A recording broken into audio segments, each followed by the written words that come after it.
Okay, let's get started. Today we have a very special guest, Dr. Feng, and he is in Indianapolis, and he is a addiction medicine expert. And we are actually re-recording this episode. So we already met a couple of weeks ago, did this, had technical difficulties. Just so you guys know, if there's any nuances in our conversations, which I'm really repeating, but we have Dr. Fong here. I feel very privileged, and it's interesting how I met him, or we came to know each other. Nicole, who, as many of you know, online, sent me a text with some of his TikTok stuff, and he's like, "Hey, Dr. B, look, here's you on the East Coast," and I looked at this stuff, and I was like, "Wow, he's amazing."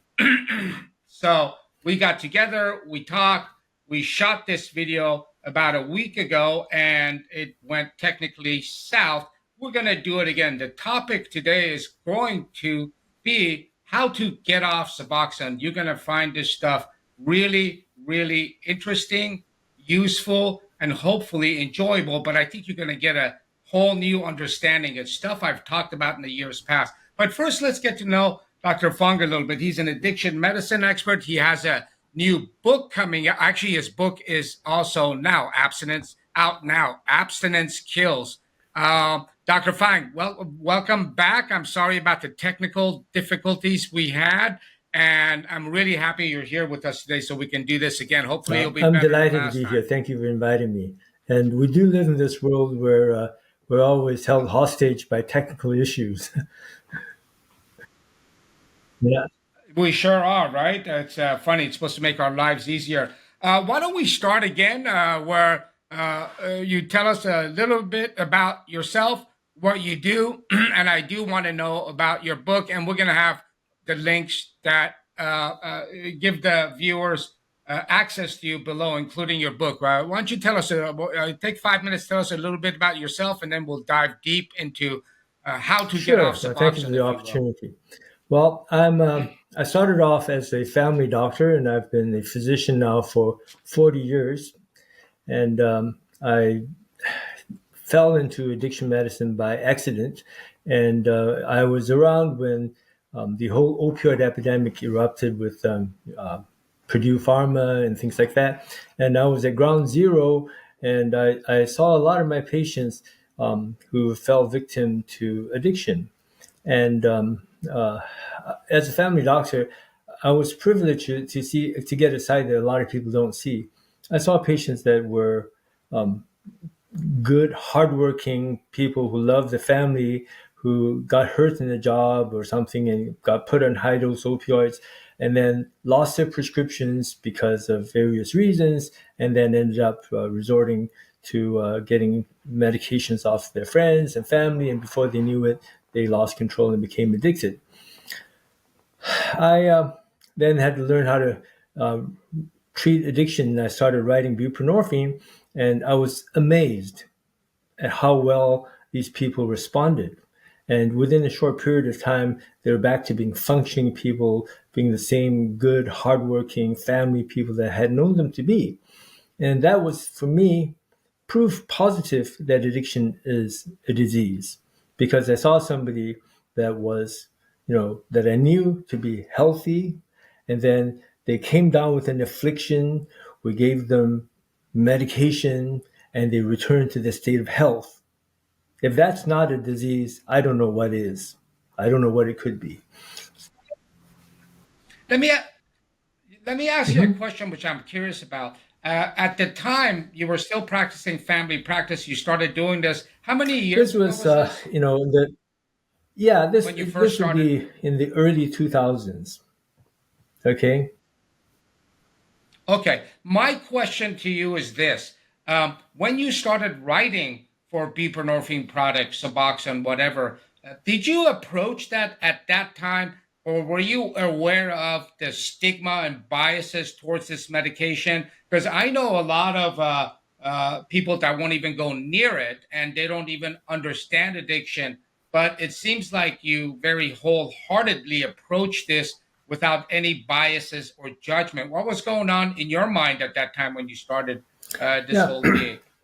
The when I started doing this, the opioid epidemic had not even been formally declared because, as you may remember, the CDC declared the opioid epidemic in November of 2011.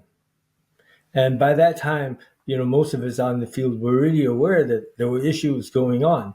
And so the issue of buprenorphine was not so, there was very little stigma around it, excuse me, at the time because very few people used it. Very few people knew how to write it. And so there wasn't that kind of a stigma. Though I have to say that, you know, at that time, I was probably guilty of a lot of the prejudices and stigma that I fight every day now. Okay. I tell people I did not go to medical school thinking when I grow up, I want to be treating heroin addicts. That's just not what people we think. Okay.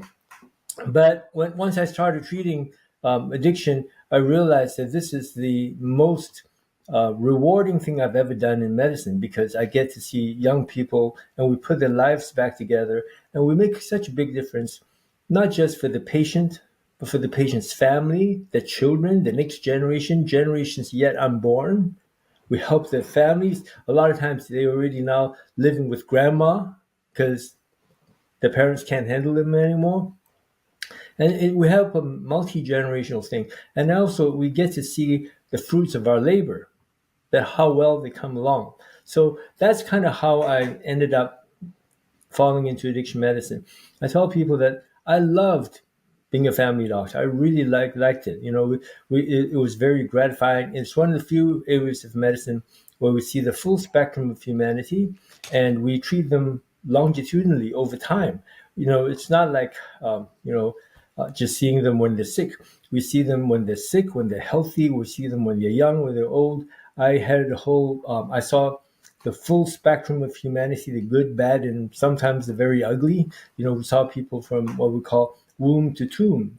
I was doing prenatal care all the way to, end of life care. And I loved it. But then I said, wow, addiction medicine, it's really worthwhile doing because we make such a big difference in the people's lives. And like I said, when you come across it from it that way, it becomes crystal clear that this is clearly a disease because medications can help. Having said that, there's just like any other disease in medicine, nothing responds 100% to the same medication. It doesn't matter if it's a heart problem or you've got pneumonia. Sometimes this antibiotic doesn't work. We got to switch to that one. Sometimes this doesn't work. That doesn't work. And, I became an addiction doctor because I wanted to get better at handling the harder cases because I knew that these people also needed help. So that's kind of the brief introduction. Is how I Sure. got into addiction medicine. And here we are years later. Your book just, I think, got published. Tell us Sure. about that book. What I realized was that I found that a lot of patients who were dying of drug overdoses had actually stopped using drugs at the time that they overdosed and died. Okay? This to me was such a big tragedy because they had come along such a long way. And sometimes I call it snatching defeat from the jaws of victory, rather than the other way around. Because there are people who've done well, they've managed to stop drug use, and then they relapse and they die. And I began to realize that people were dying from a state of abstinence when they're not using any drugs. And people normally say, how could abstinence kill you? Abstinence is not using drugs. Why we're not using drugs? How could that be fatal? The reason is because when people get off drugs for any reason, they lose the tolerance. And nowadays, in today's day and age, when the opioids out there are so potent that a single fake pill can kill you, there's no room for error. And now, if you relapse, if you lose tolerance, it's very easy to die. And I know that a lot of books on addiction have been written, trying to get people to teach people how to heal from their addiction. And some people say, well, it's a disease. It's not a disease. It's a developmental problem. This, that, the other thing. All fine and good. You know, But as far as healing from addiction, as I tell people, if you stop using drugs today, your problems are not over because you remain at high risk of relapse for quite some time. And the issue here is that there's one ingredient you absolutely, absolutely need in order to heal. That is, you've got to be alive. You can't heal if you're dead. So I spent 80% of my book trying to explain to people why being off all medications, all drugs is not a good idea. Okay, because now you have no tolerance. And this kind of actually pertains to the topic we're talking about today of coming off Suboxone. Because the first question I always have is, should you be coming off it? We have to understand, if I treat addiction as a disease, it's a disease, and you don't stop your medicines until you're free of the disease and you don't need the medicines anymore. No doubt, nobody likes to take medicine. Right? Nobody likes to go on Suboxone. Nobody likes to go to methadone clinic. But we do these things because it's going to save lives. It's kind of like if you're a diabetic, I don't doubt that you don't like to take insulin shots. But that doesn't mean you can stop it just because you don't like it. So the first question I always have with trying to stop Suboxone is, should you be trying to stop it? Yeah, why do you want to stop it at this time? Real quick, you didn't mention the name of your book, Abstinence Kills, and I want to mention that. And I'm going to have links below. I do want everyone to know about this book. I think it's a very important topic. I still actually haven't had a chance except to read minor parts of descriptions of it, and me and Nicole talked about it, and I am going to read it. But I want everyone to have access to it, and I may also at some point here get it on my own website. But the book is Abstinence Kills, and I'm going to have all of the links for Dr. Feng's social media below. And so we are moving into this topic, stopping Suboxone. And I think last time we couched it in as, why do you want to stop at this time? And you're basically saying the same thing right now. Okay. Please, Thank you. ahead. Again, thanks for thank you for that introduction. Like I said, there's like you mentioned, there's a lot of stigma around buprenorphine, around it, all of addiction, and the idea here, part of it is still relates to the fact that people continue to think about addiction as a choice. And they think it's either a choice or it's a disease. It can't be both.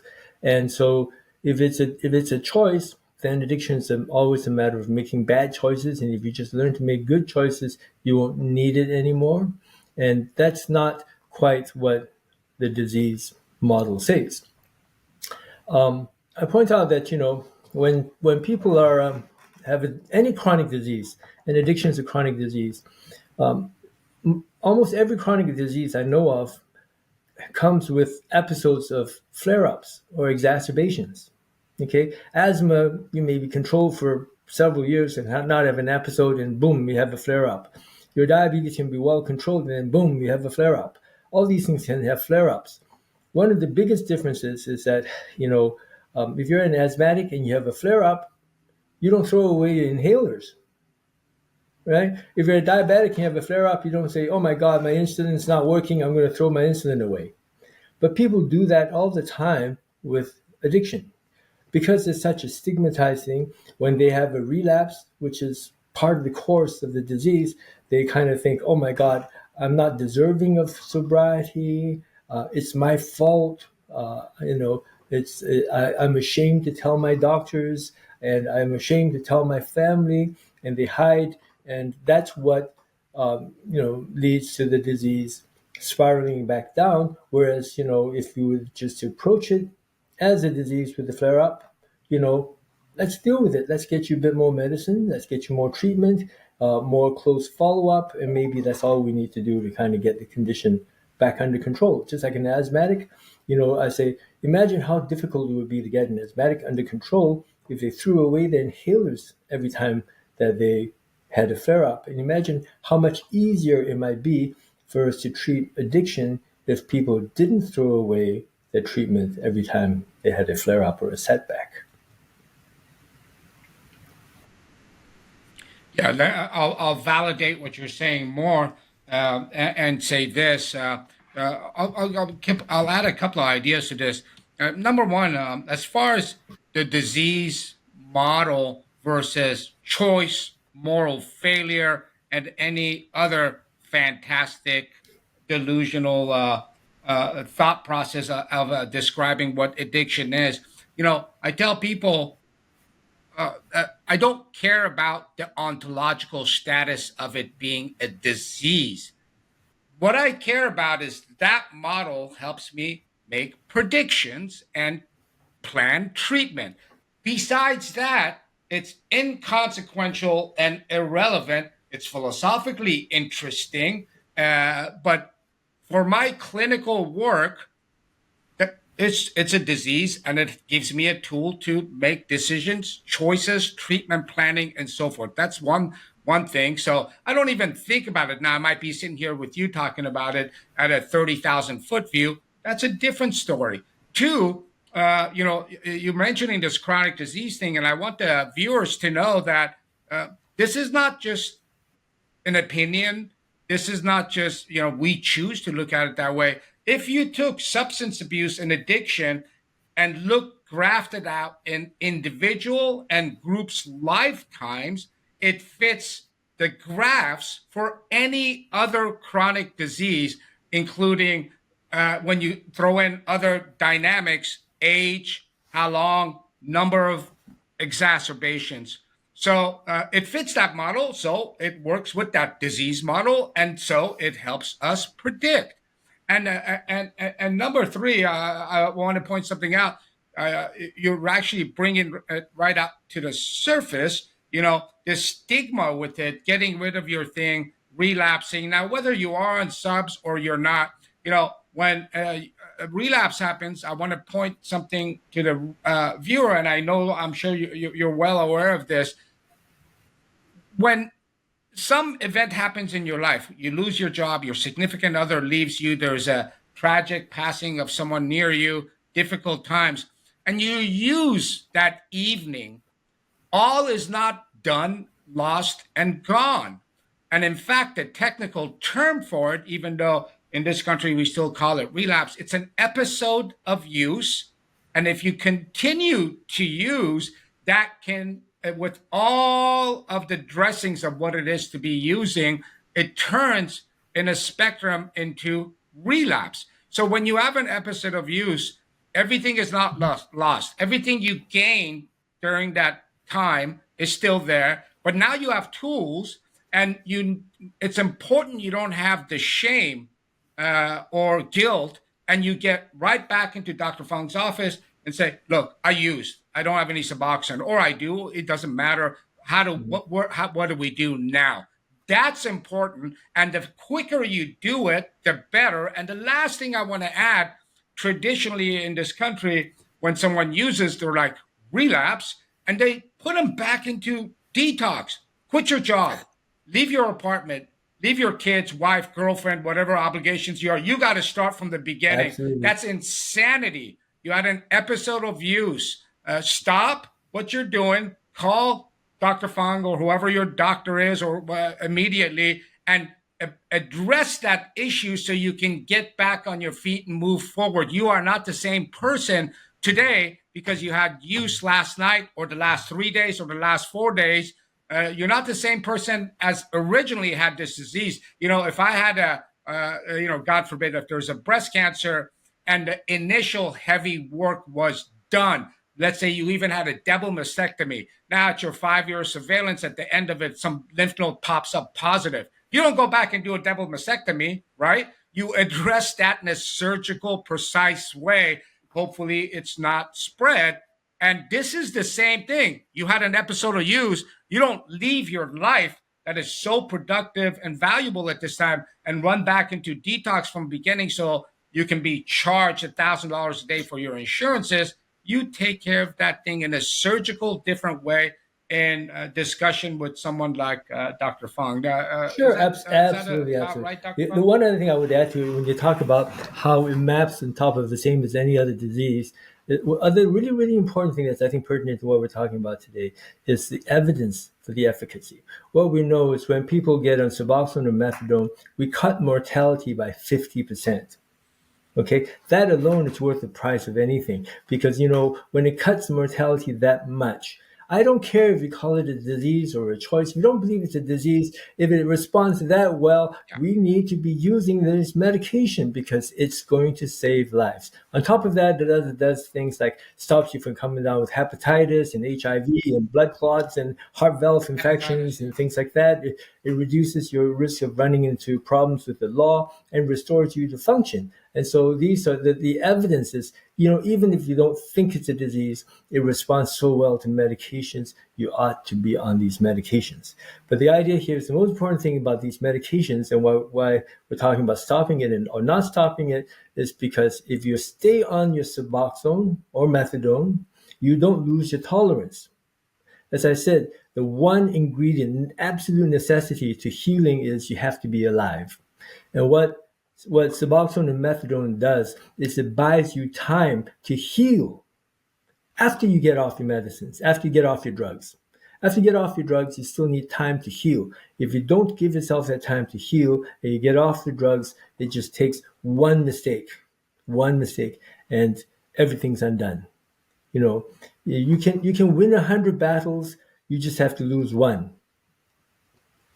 Okay, and that's why like I said, I call the book Abstinence Kills, because people think that abstinence is such a wonderful thing, but it takes away your tolerance and it exposes you to a lot of danger.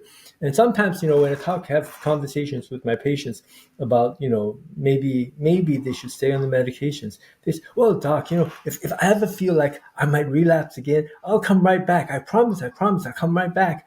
I said, well, that's a little bit like saying, if I see that my car is going to crash into the car in front of me, I'll put on my seatbelt then. Yeah, you I'll don't have stop. time, and Yeah. relapses just happen. You don't plan for them, and they just happen.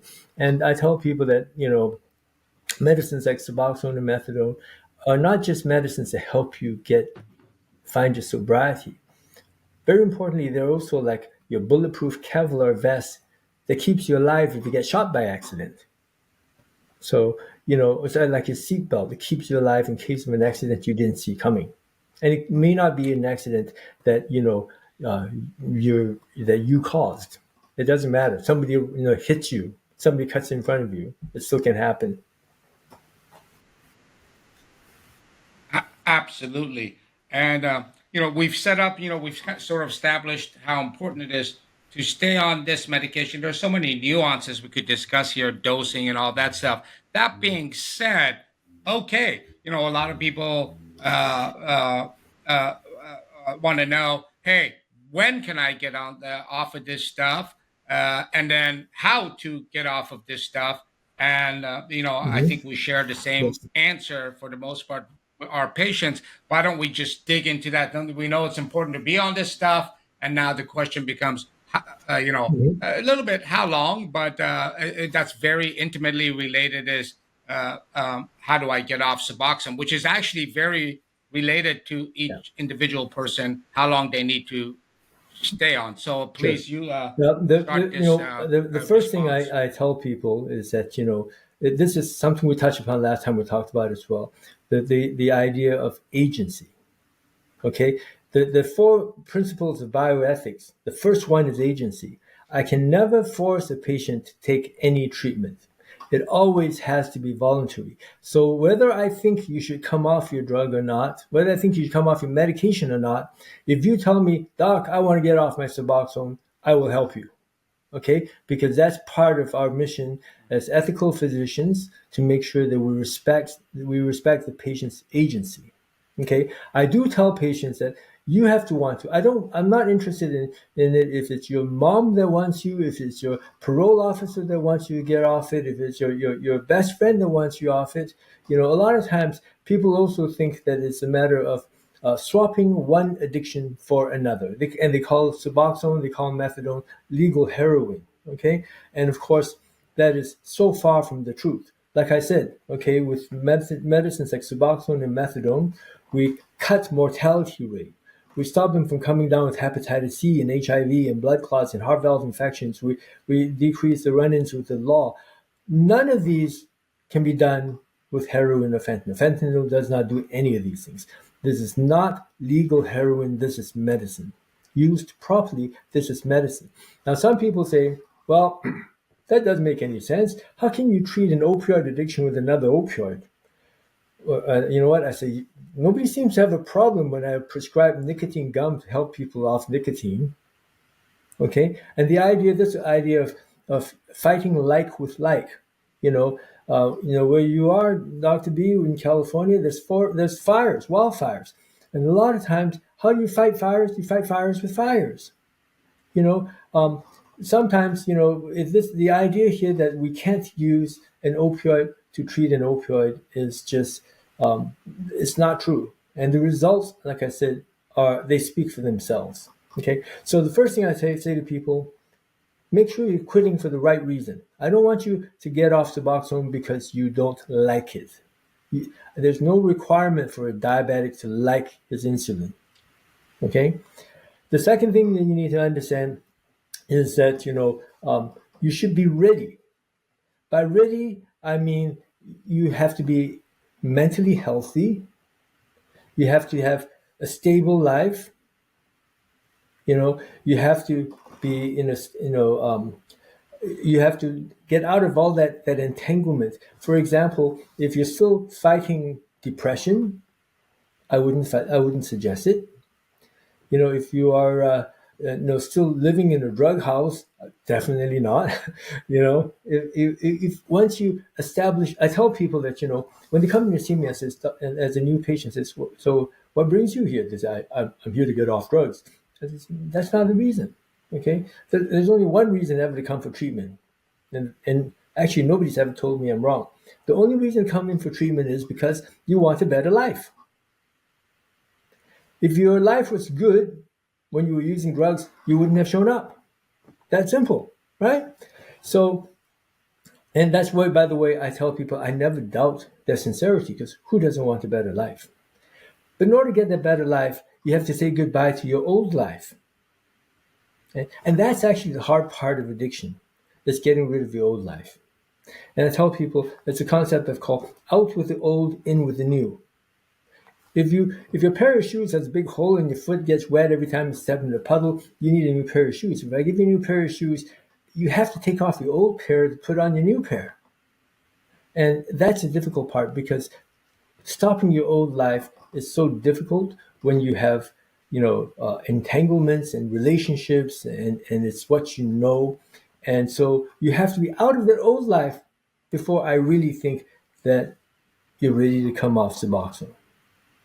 If you're still living the same life, hanging around the same people, thinking the same way, doing the same things, just because you stopped using does not mean that you're ready to stop your treatment. Yeah.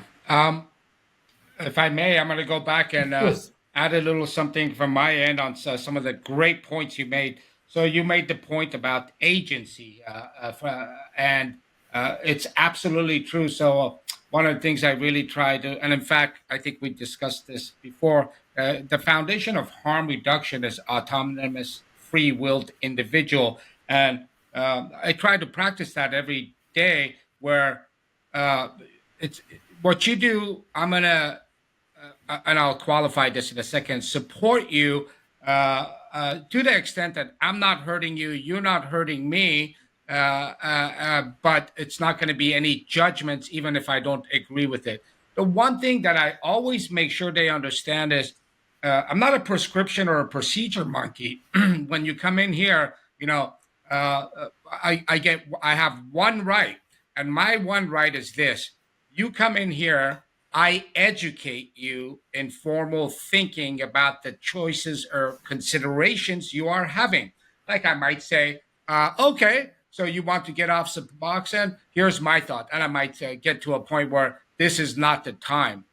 Then you are allowed to make a choice as long as I'm not facilitating where I cross that line where you're hurting yourself or hurting me or my practice. Then I'm going to show you and work with you. And the minute or if ever you change your mind, same Absolutely. thing. There's no judgment. I couldn't care less. I do not give a crap.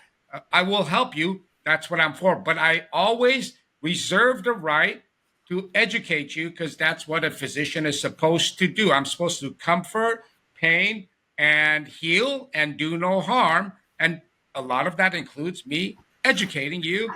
And before nowadays, where everyone knows everything, it used to be my expertise, insights, and then you make a decision. So I agree with you on that agency thing. Switching one addiction to another, I always point out that's an insane thought process. Number one, you have one addiction, opiates, okay? So it's not one addiction for another. You have one addiction, opiates, and because of the way you're getting your opiates, and we just touched on this, the social milieu that you exist in, it's a deadly equation.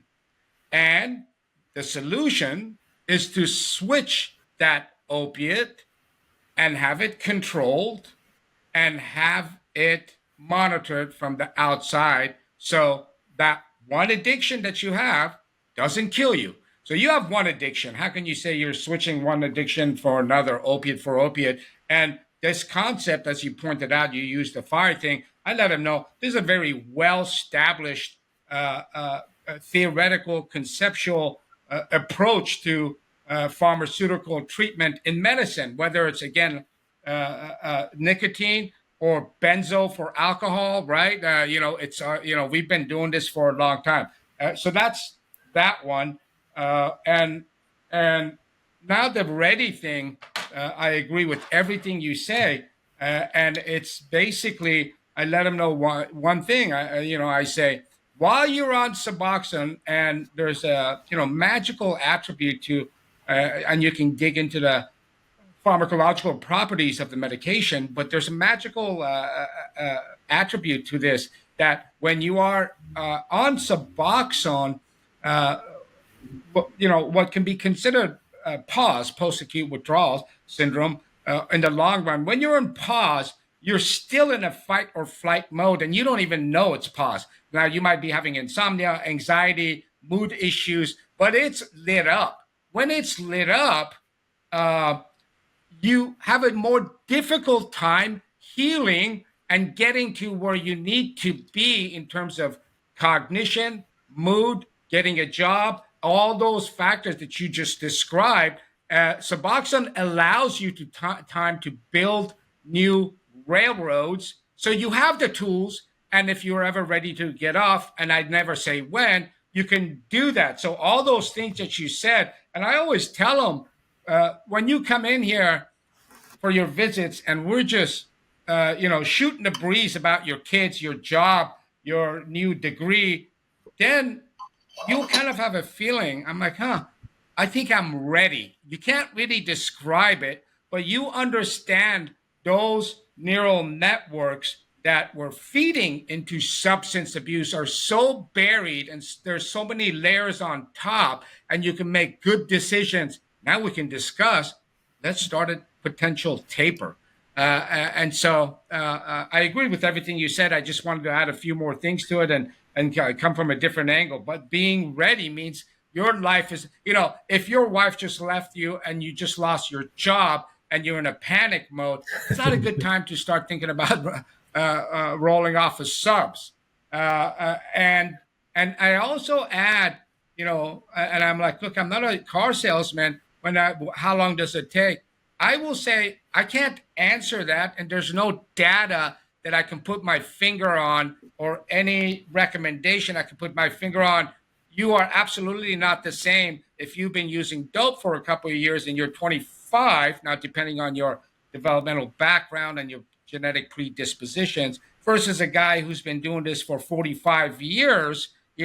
Can you, and there are people that might need to be on this for the rest of their life. And that reality, that potential fact declares itself in time. We will know who and what you are. I can't answer it. It's an evolving thing, both for me and for you to understand and see where you're at. So I can't answer you that. But if there is a time when you're ready, I will facilitate you to do it as best as I can. Or even if I disagree and you still want to do So it, I'll do the best I can. it's actually amazing how Um, we come across the same thing with the same ideas, but we describe it differently, which is it's called external validation.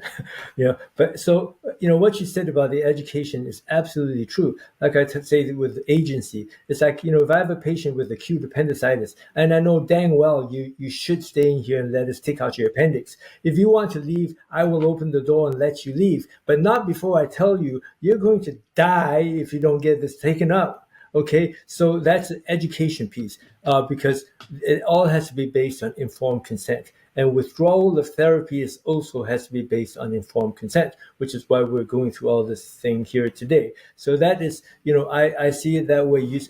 I think we practice the same way. We use different terminology and different words of saying things.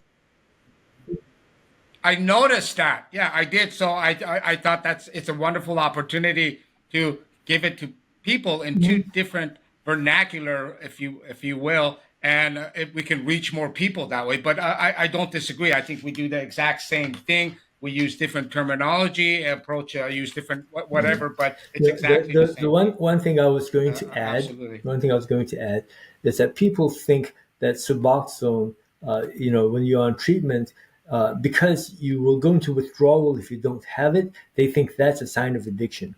Withdrawal is not a sign of addiction. Withdrawal is a sign of dependency. Dependency means your body needs it. Addiction means your mind wants it. It's a different thing. So, for example, just in my case, for example, I'm dependent on my eyeglasses. If you throw away my eyeglasses, I can't function without them. But I'm not addicted to them. Okay, and there's sometimes you can have addictions with very mild withdrawal symptoms or milder withdrawal symptoms. For example, a lot of stimulants, you have withdrawal, but you're not puking your guts out. You don't have diarrhea, and most of it is fatigue and dysphoria and not feeling right. But you don't actually have diarrhea. You're not likely to die from withdrawing off stimulants. And if you look at other addictions like gambling, there is no physical withdrawal because it's not a physical addiction, but it still meets all the criteria for an addiction. So you can be dependent on something without being addicted. Like all my patients on oxygen, they're dependent on oxygen. They can't function without oxygen. Okay, but they're not addicted to oxygen. It's not that they want to do it; it's that they have to do it. Diabetics we call it insulin dependent diabetics. So you're dependent on treatment. As a physician, I have to say I'm perfectly fine with people being dependent on the treatments I use. If you're dependent on the oxygen I prescribe, I'm good with it. If you're dependent on the insulin you need, I'm good with it. If you're dependent on eyeglasses, I'm good with it. So being dependent on Suboxone is not the same thing as being addicted.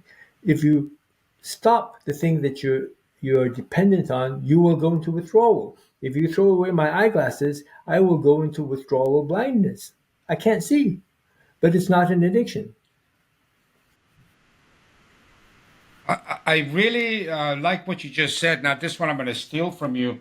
Uh, I'm okay with your, and I Mm-hmm. call it physiological dependence. So they really understand this is a pharmacological thing. I like that. I'm going to steal that from you, those examples, because uh, dependence is sort of, and I didn't, sometimes we create the dependence. Well, no, it's always a disease process that we're trying to mitigate by utilizing the dependence part. But I Mm-hmm. like that part. I'm going to steal that from you at some point here in my own stuff. But you're absolutely right. And addiction is a very different animal. The only thing I need to know when it comes time to taper, which I find out real quick through sort of a little bit of testing close, where is your physiological dependence as we do the taper or however we go about it? So let's say it is uh, I want to say one thing. One of the things, and then I'd like you to tell me when that decision is made. And again, it would be different for someone who you think is ready, someone who's not. Talk about some of the way. I never want to do this any cookie cutter way, but some of the ways you approach tapering off Suboxone and the considerations you take. But one thing I do want to say, oftentimes I talk about coming off of Suboxone online and past videos, and I often get people saying, I'm an idiot, or I'm a quack, or have you ever been on Suboxone? It's harder than heroin, fentanyl, blah blah. Now, studies in the '70s show that that's not the case, but I don't even care about that. And I always respond to people by pointing it out. When did you come off of it? How fast did you come off of it? Were you ready to come off of it? Sure, you got a severe dependence, physiological dependence.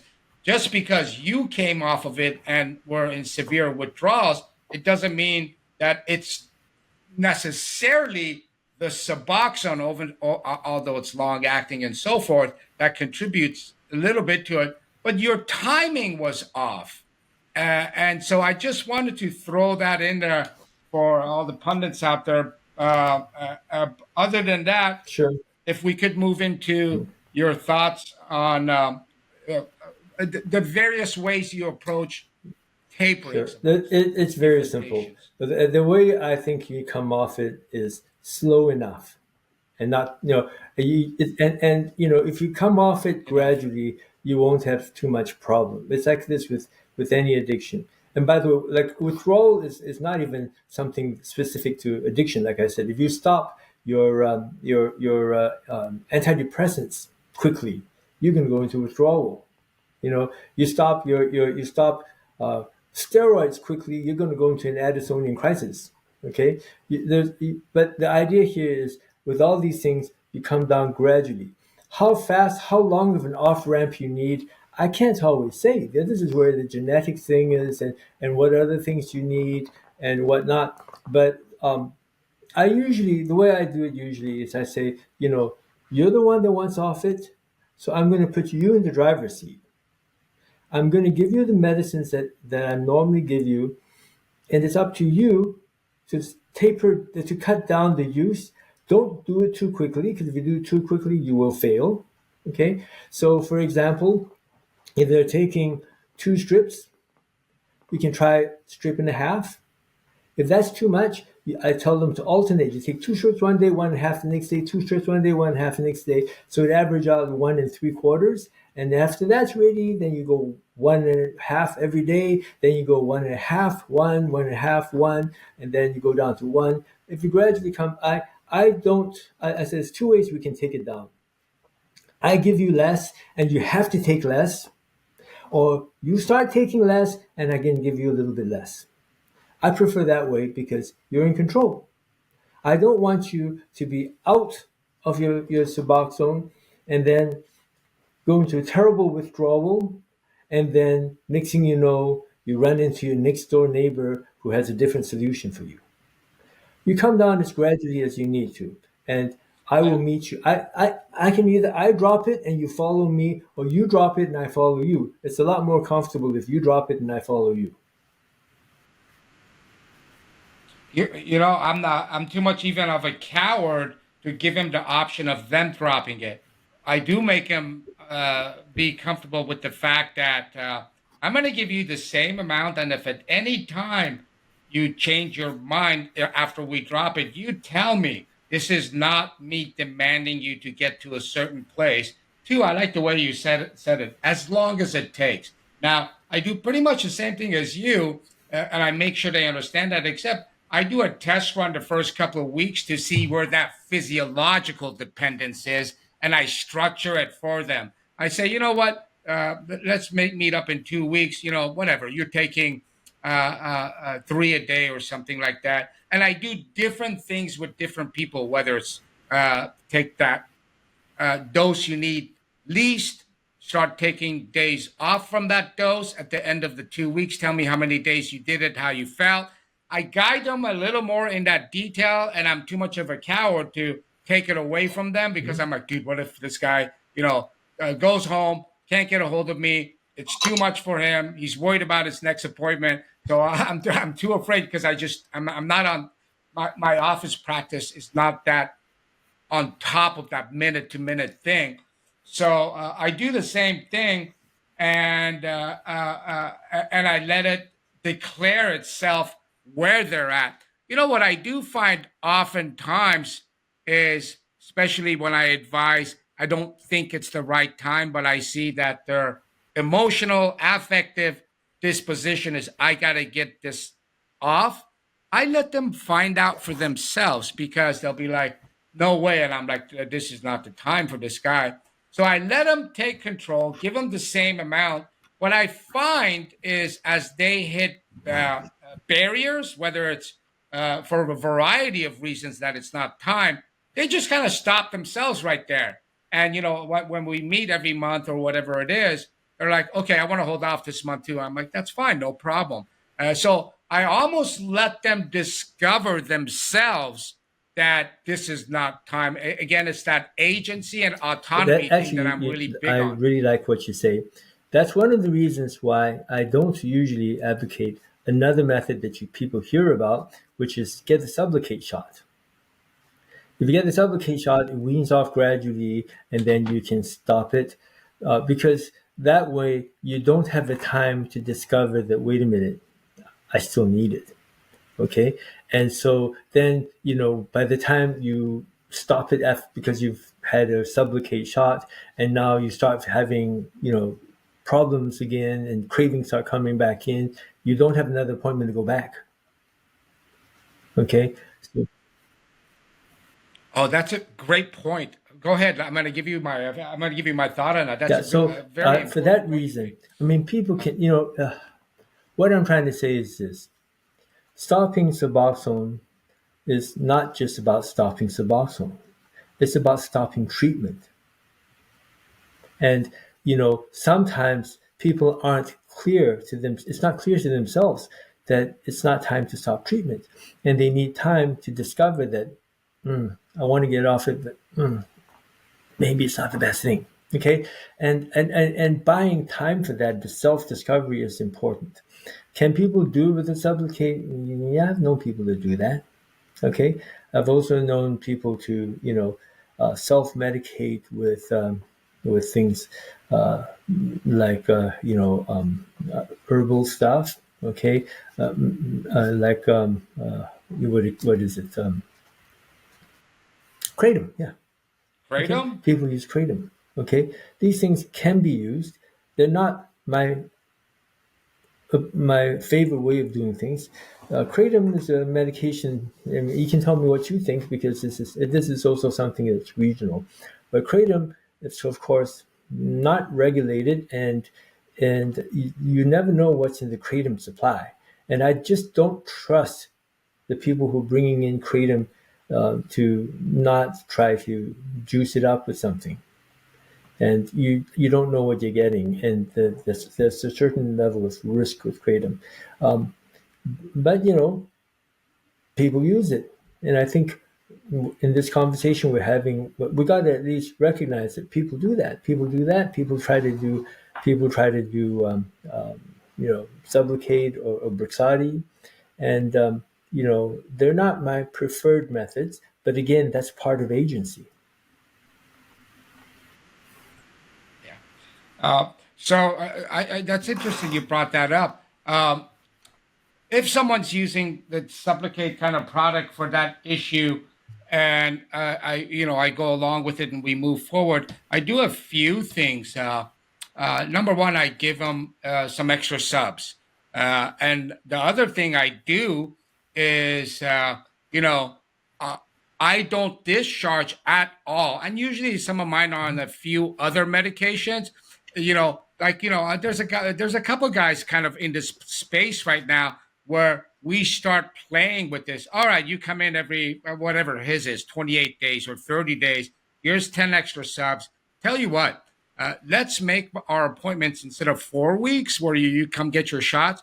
I'll see you in 6 weeks. Let's see how it's all going. So that's Mhm. one of the things I do with the Sublocade game of getting off. And then the other thing I do is I really, and my patients that have been established as my patients know this, that it's an open door policy in the sense that if you are successful, if you run into trouble into 2 to 3 to 4 months, in this office, you can come back and get on the medication because life got too stressful. You're going to relapse, and it's absolutely okay and indicated to get you back on the medication. And we start wherever and we just get to where we need to. But look, you had an 8-week run. That tells us a lot. So I approach that part that way. As far as the kratom goes, uh, um, I'm a strong critic of kratom because uh, um, uh, all the things you said. And look, the issue here is this. It's not regulated, and it's not because I'm a big fan of the FDA or I'm in the pockets of the pharmaceutical companies. I couldn't care less about the pharmaceutical companies, and they probably don't like me because, but and I also always add the alkaloids in kratom do have more than likely potential therapeutic benefits, but I don't think it's for you or the guy at the smoke shop to decide what that is. And just, I don't know if you have them. I'm starting to have a growing, I mean, years before anyone even knew what kratom was, I was treating kratom patients. And I have a couple on subs right now, and some I tapered, and some just couldn't tolerate it. And now I have people coming in regularly for frightening kratom withdrawals, and so I manage that. So if you told me that you were going to go do kratom to get off of Suboxone, I would say that's really no different than doing heroin, except worse because I literally don't. It might be successful. That's not the point. You have to understand. I tell them you got to understand. In medicine, I'm looking for meta outcomes so I can make individual predictions. None of that exists out there for kratom, and there are people that run into major trouble. And the dilutants of it. It's a weird situation, and I feel sometimes threatened by the kratom advocates because they're very cultish and nonsensical in their criticisms of me. I don't even know what to say. So yeah, I always make sure we do it with pharmaceutical medication. And again, I think I might have said this to you last time. I just got a couple of emails. I got a call from Nicole, kratom companies reaching out for me to sell kratom, and she's emailing him back. Have you seen his videos on kratom? He's the wrong guy, right?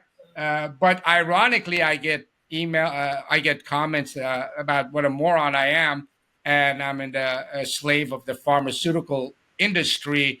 And I wish I was, but all I get out of them is a lunch or two every couple of months, and I have to do 6 signatures for that. So I'm not a slave, but that was my feedback to that. We're a little bit running out of time. I want to recap some of the things we covered, and I think that we are in agreement on a lot of things. Number one, we really, in terms of this, we discussed the importance of agency, the patient's autonomy as a human being, their free will, and how important it is. And we both agreed that it's important to respect that, but we do have the right to educate you. Then it's both in ethics of medicine, but I would say general ethical approaches to medical care. We certainly established that. Then we established some thoughts about why people should be on Suboxone long term. Switching to Suboxone, treating opiates with opiates, and when it's time to quit, are you ready and what that means? And I think we're both in agreement is that your holistic social milieu has to be in place, and that shows that it is a possibility to quit. And we both have agreed that you never know who needs to be on it for how long. I Mhm. think we're both in agreement there. And finally, we talked about, okay, if we are going to taper, how long does it take and how do you do it? And I think we both approach it the same ways. It takes as long as it takes for that individual patient, and you try to open up opportunities for that to be sort of dialed in, less, more, you prescribe less, or they choose on their own. And I think we're in agreement on all Nope, of I those think things. Did I miss that's a anything, good Dr. Fong? summary. We can always go into more detail and more granular detail, but yeah, you're right. We're probably running out of time. But yeah, these are important conversations for people to have, and the most important thing to understand that we're dealing with addiction, which is a life-threatening disease. A life-threatening disease sometimes requires medications that aren't exactly pleasant. If you have cancer and you were going to have to give you chemotherapy that's going to make you lose all your hair, I am really, really sorry. But you know what? Sometimes don't forget. And like I said, a lot of times the people who rail against Suboxone the hardest are people whose lives were probably saved by Suboxone. Mm-hmm. It's interesting, isn't it? Yeah, absolutely. Okay. Dr. Fong, we're going to hopefully do more of these and on other topics. As far as the viewers go today, a few things. Don't forget, Dr. Fong is in Indianapolis. I'm going to put in the links below. He has a TikTok. I know that. I'm not sure if he has a YouTube I or do. Facebook I yet. Do would you, Dr. say Fong? I'm never on social networks to try to get patients. I've got really I've got Yeah, I don't do that and either. the idea But is not like I'm trying to recruit new patients. That's not it. I'm So fully aware of that, but I I get to appreciate tell them about you. You're not telling them, so I get that. I've never. I don't think people even know the name of my medical practice online. Maybe there might be a link. So yeah, but he's got great information on his social media. It's pretty cool. It's like I was like, wow, it's a lot of the same stuff I do, and I actually didn't watch a lot of it on purpose so I could finish off this conversation, but I did see enough. He has a book out, Abstinence Kills. I'm going to put some links below for that. And I'm hoping actually, guys, that we do more of these collabs with him in the future, bring him on to the show some more, discuss other topics, potentially have some live stuff. I'm rebuilding everything on my channel, which has been rebranded to Dr. B 360. As many of you know, it should be Dr. B Addiction Recovery. But I'll keep you updated on those things. But for Dr. Fong, we'll put all of his links below. Check out that book. Just the title itself is phenomenal, and it makes a powerful statement about the state of things, about a reality, but even worse, years into this quote unquote epidemic. I don't think we've made much headway to fight the stigma and a conceptual framework where most of this society looks at substance abuse, which makes this book even more important. Thank you. Other than that, Dr. Fong, thank you so much for coming on. Thank you. We're Absolutely. hopefully we'll do this again, and we'll get this up shortly. Do you No, I have really anything last appreciate comments? you bringing me on and giving me a chance to kind of come up with my thoughts because at the end of the day, like I said, I'm not trying to recruit new patients. I'm trying to spread information because like you, I think education is our biggest thing. And the reason I wrote this book is try to educate people to save lives. And at the end of the day, that's what I gotta. Maybe if I leave in parting, I say remember that addiction is a bad disease you have to heal from, but you can't heal if you're dead. Absolutely, and so true. Everybody remember that. Again, thank you, Dr. Fang. Guys, don't forget to like and subscribe and leave your comments and questions below. We'll both check it out and give you some responses. See you guys Thank you. soon. Thanks, guys. Bye.